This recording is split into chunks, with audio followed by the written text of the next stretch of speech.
Hi, I'm Beryl, and the theme for today's episode is the Lunar New Year. Before we get into the episode, there are going to be a few different artists today, so I am going to put all of their information in the description box below. Now, you may or may not be familiar with this holiday, but this is a channel to appreciate and learn about one another's cultures. So I asked some of you who celebrate to come into the channel and talk to us all about the holiday. Hi everyone, my name is Fan Yi. I live in Hamilton, New York, but I'm originally from Hainan, China. Hey everyone, this is Jacqueline wearing a nice popper red for Lunar New Year. I'm currently living in the southern United States, but I'm originally from Liaoning, which is a province in northeastern China. My name is Jules and I'm an Indonesian Chinese living in central Borneo, Indonesia. Hi, my name is Jasmine. I am a Chinese Canadian from Ontario, Canada. Hi, my name is Sarah and I was born and raised in Singapore, but I'm currently living in Seattle in the United States. I want to say this quickly. There are a lot of different traditions depending on where you live around this holiday, and what you're going to hear are just a few. So if you have some, it would be so amazing to share them in the comments so that other people can hear and learn about them. So the main question I asked was, what does Lunar New Year mean to you? Lunar New Year is a special day that falls either in the month of January or February, and it's pretty much a day to celebrate the upcoming new year, and based off of the lunar calendar. It also marks the end of winter and the beginning of the spring season, and a lot of people get long breaks and they often go back to their hometowns to celebrate with their family over a big feast. The celebration usually starts from the night before, the Lunar New Year's Eve. And besides having foods for ourselves, we usually also offer foods for our ancestors.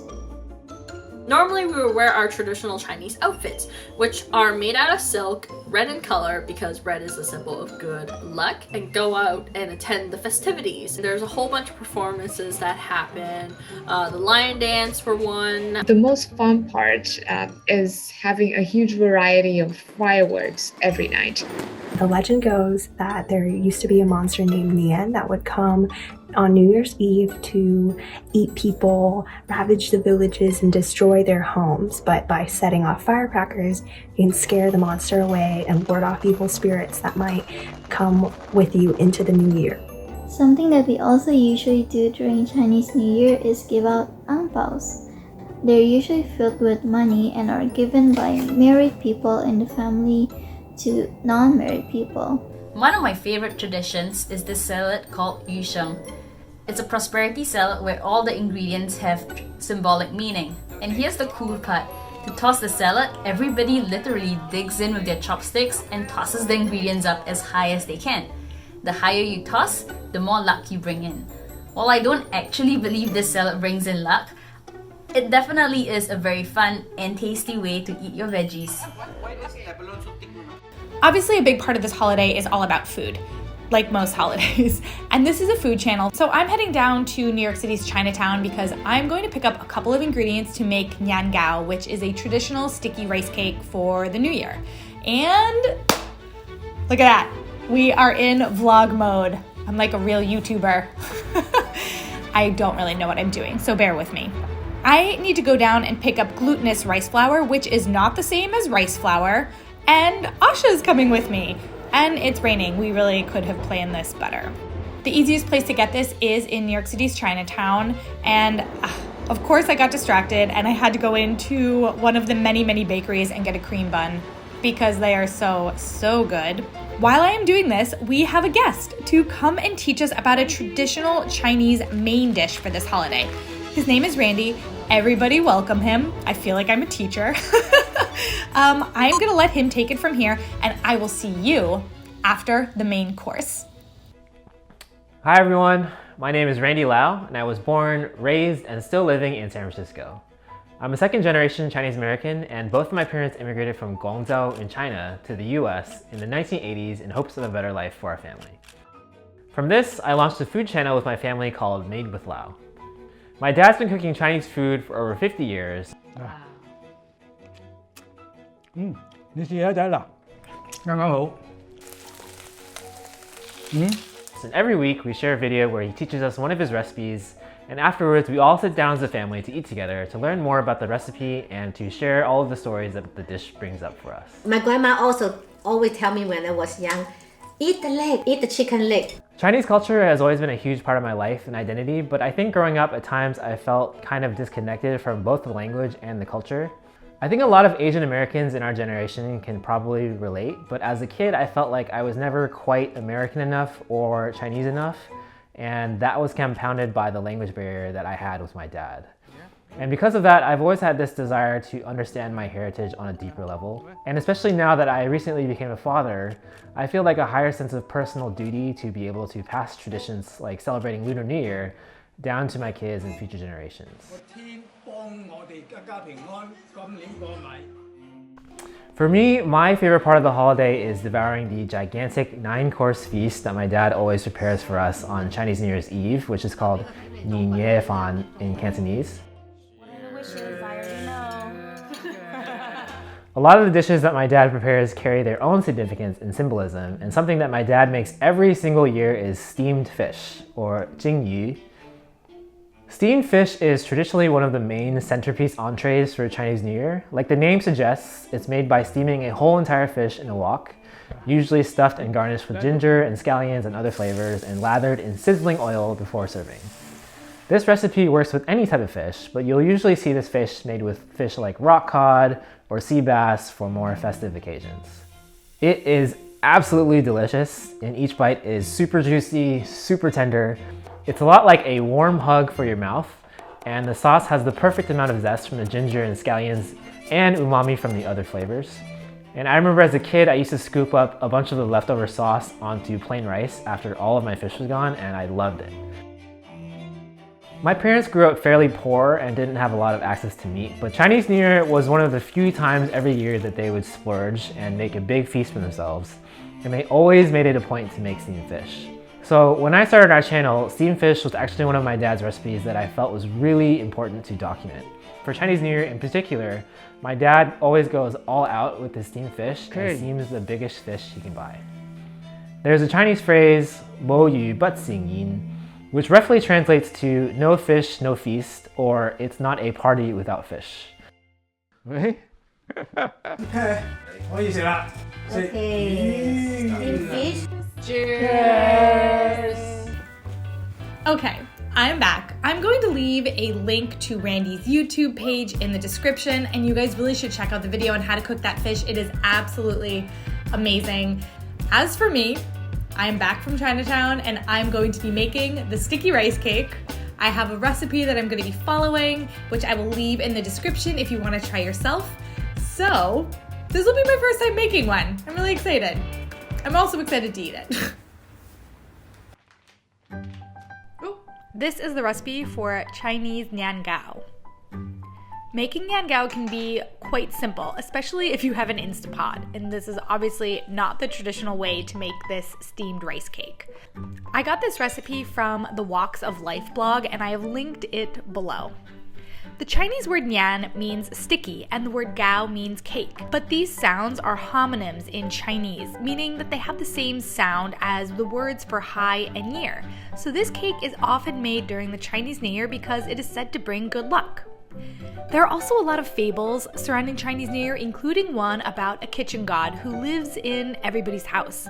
The kitchen god does a yearly report on the family, and by offering them niangao, they'll have trouble reporting on any bad news because their mouth will be full of sticky rice cake.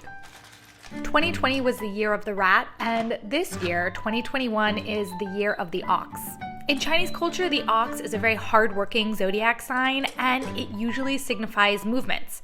So the hope is that this year the world will be less static and start moving again, which is something that I think we can all rally behind. Whoa! This holiday is celebrated not only in China, but other countries like Singapore, Indonesia, Malaysia, and many more. A common way to eat this is to coat the cut up sticky rice cake in egg and pan fry it. It makes it warm and really, really yummy. After a few unsuccessful attempts, I finally got it right, and I'm very excited to try it.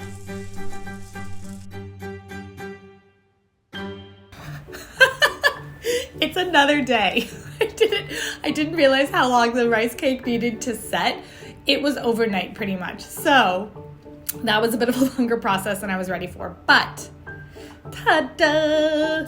It was a little bit more difficult than I thought, to be honest. I did mess up an entire batch, but you're not always going to get it right the first time, even if you followed the directions almost exactly. You need to follow the directions. Okay. So this is cut up, coated in egg and pan fried.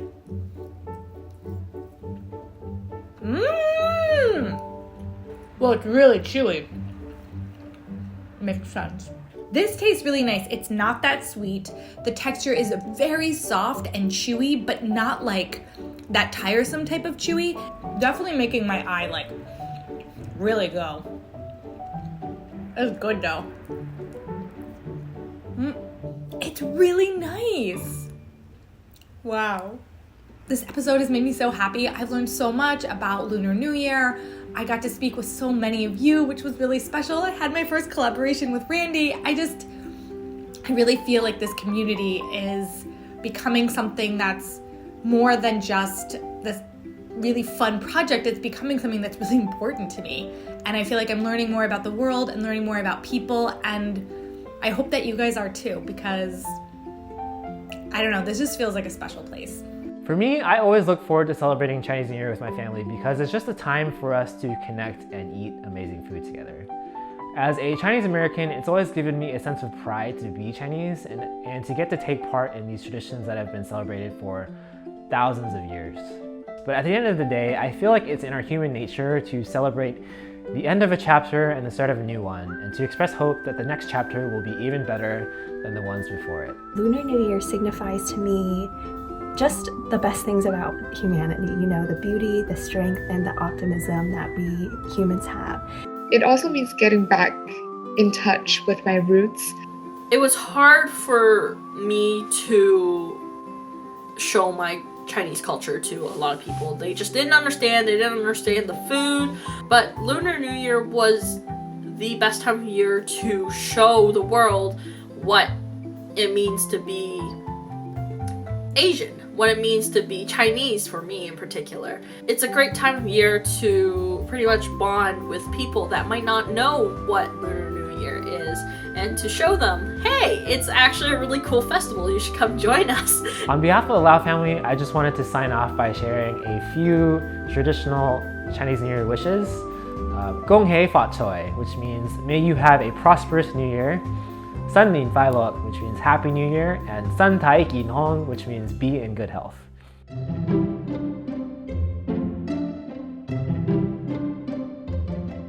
When I was in Chinatown, I picked up these. These are the lucky red envelopes that you guys were talking about in the video.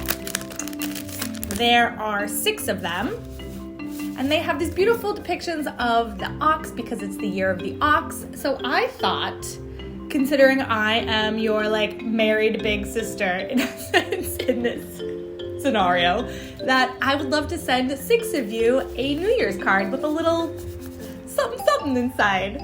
So to enter, just make sure that you're subscribed to my channel and leave a comment saying something positive that has happened so far this year, because it's important to celebrate even the little victories, you know? And I will pick a winner and mail it to you. And you can live anywhere in the world. It doesn't matter where you live. Yeah, I think that'll be fun.